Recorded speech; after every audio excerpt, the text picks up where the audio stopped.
For story time as we read Beginning Again. And please share this with your friends so that they can listen too. Beginning again. Now came the great moment for which all in the ark had been waiting so long, the opening of the great door that God had closed. No doubt Noah and his 3 sons tried to roll it back. At last it creaked open as if moved by the same mighty hand that had closed it. How glad everybody must have been to step outside and breathe the sweet, fresh air again. So thankful was Noah for the way God had saved him and his family from the flood that the very first thing he did as he went ashore was to build an altar. Can you say altar? And offer in sacrifice upon it at least one of every clean beast and one of every clean fowl. And that was a real sacrifice just then, when the only animals in the whole wide world were those he had brought with him in the ark. God was so pleased that Noah had remembered to say thank you for his deliverance that he said, I will not again curse the ground any more while the earth remaineth, seed time and harvest, and cold and heat, and summer and winter, and day and night shall not cease. Now at God's command all the other birds and beasts were released. What a sight that must have been! What a whirring of wings as great eagles, storks, herons, and flamingos leaped into the air and flew out to freedom, with robins, sparrows, thrushes, and linnets fluttering and hopping along behind them. How the nightingales must have trilled, and the blackbirds have squawked, and the mockingbirds have sung everybody's song at once in that moment of glad liberation. Lions and tigers, buffaloes and hippos, elephants and giraffes, sheep and goats, dogs and cats hurried through the great doorway, jostling one another as they bounded down the ramp in their eagerness to get out in the open again. And what a noise they must have made as each one sounded forth his joy, the lions roaring, the elephants trumpeting, the horses neighing, the oxen lowing, the donkeys braying, and all the little dogs barking their loudest. Many of the animals disappeared at once, racing down the mountainside till they were out of sight.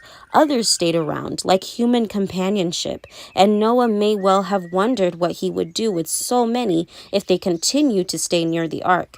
But 2 by 2, and group by group, they began to move away, wandering north, south, east, and west, seeking food and shelter. At last, only some of the cows, sheep, goats, and of course the little dogs and cats were left.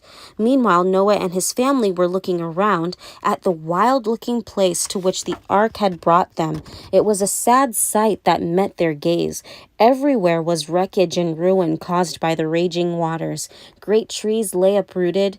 Lovely hills had been swept clean of soil, leaving nothing but bare rock. Mountains had become scarred and jagged. Once fruitful plains were deserts.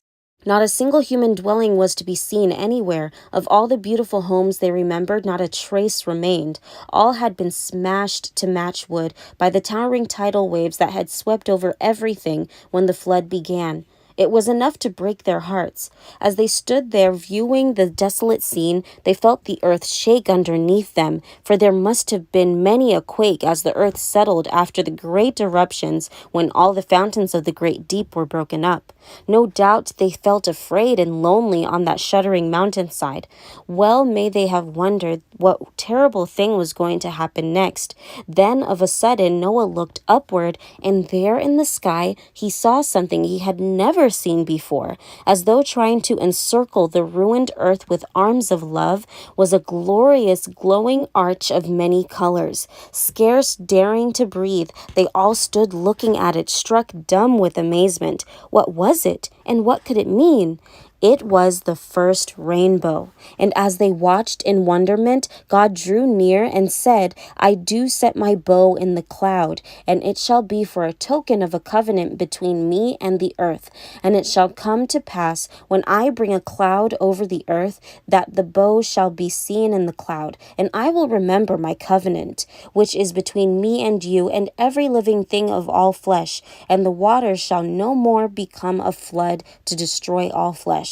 And the bow shall be in the cloud, and I will look upon it, that I may remember the everlasting covenant between God and every living creature of all flesh that is upon the earth.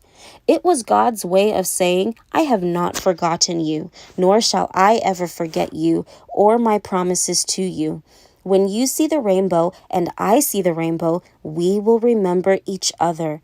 Only a God of love could have thought of speaking to his children in such a way at such a time.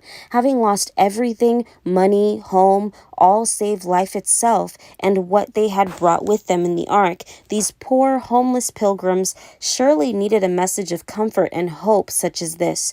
But now their hearts cheered, their courage renewed. They told themselves again that all would be well at last. How good to know that God was still with them, that God still loved them, and so, hand in hand with him, they went forth through the shining arch above them to build a new world with him.